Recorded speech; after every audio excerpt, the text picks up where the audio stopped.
transformations which are life changers for the commoners. What would you say?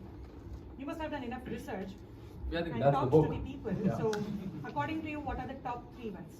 See, though they're competing, I don't know, because priority number 1 might be different for Sunil ji and priority number 1 might be different for you.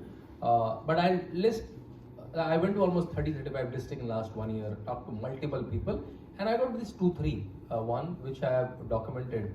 First is, I think the one reason which he will win, and he's winning this election, is law and order, right? Because I'm sure you all know, right? UP was known for this, right? What kind of cheating mafia, land mafia, sand mafia, car stealing mafia, any kind of mafia, right? That was the UP's image. The only thing it was number 1 is crime. A bank officer was telling me that he has to come down to house at 3 o'clock to send his daughter to tuition classes. She can't take a ride in a bike or from a rickshaw at 3 o'clock in daylight. He was not comfortable sending, and now she goes herself. And these commentaries I've heard village after village, yes. Village after village. So these are not like created stories. The safety of women folks were like, see, if your philosophy is ladke hain galti ho jati hai, and this is, and even after that, even run your politics. After saying something as obscene as that, you can still survive in politics. And you know what Akhilesh said once? One female journalist, and there's a video you can find, asked her about a couple of rape incidents that happened in the last 15 days when he was the chief minister. You know what he said? Aapke saath to kuch nahi hua. Can you imagine, like, you say this and you can run away with this? And yet there is no outrage. There's no outrage. This is called a liberal privilege, right? You can do whatever, and you're still elected, re-elected, you're still in the race, right? So this element, right, that people like Atiq Ahmed, people like Mukhtar Ansari were MLAs, they were MPs. Now their address has changed, like in 2 ways. One, the houses they were living in are no more, like they are grounded, number 1. And they're, like, someone is in Banda jail, someone in Gujarat jail, so their addresses are changed completely in physical form and their movement also, right? And many such people. In fact, if you see the back cover of my book, some of you have it, even of Prakash Singh ji, he was a former DGP, very decorated one. He said, in UP, mafia properties worth rupees 1,500 crores has been confiscated. The second line is amazing. Yogi is emerging as the UP's Lee Kuan Yew. I'm sure a lot of you who Lee Kuan Yew, who formed, like, who's the kind of a founder figure of Singapore, and he is known for using tough law and order when he came out of Malaysia.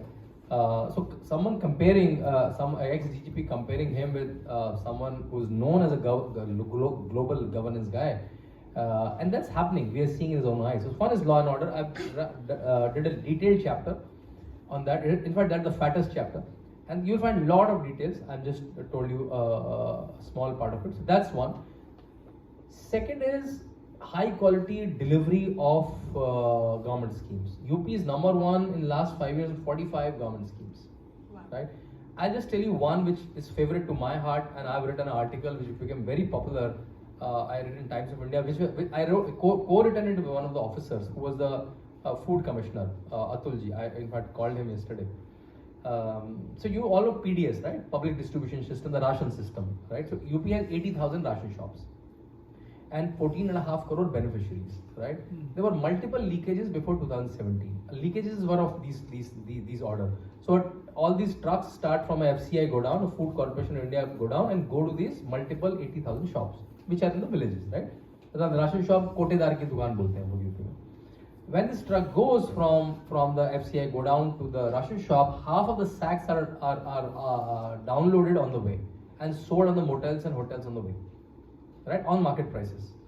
And by the time it reaches the ration shop, hardly half of the stuff is remaining there, right? And if Sunilji, so let's say I'm a kotedar, right, and Sunilji is a beneficiary, and Sunilji is very poor, right? He can't talk to me like in big voice, right? I'm a kotedar, I come in a bike, I come in a car. So he'll say, oh, Monday ko he'll come, says, ration aaya kya? I'll say, no, come on, I will come, wait. Tuesday ko he'll come again, ration aaya kya? Every month the ration is come, right? You have to check when it will come. So Tuesday ko Sunilji comes again to the kotedar and asks me he has the ration arrived. I'll say, okay, come on, hold on, it will come. So you got almost scared, like, okay, let me not ask daily. So you will come after 2-3 days, maybe on a Friday or Saturday. If the ration aaya kya? I'll say, oh, come on, what were you doing yesterday? It came and everything is finished, right? It's not finished with people, it's finished in those hotels and motels already. And in my papers, you have already taken the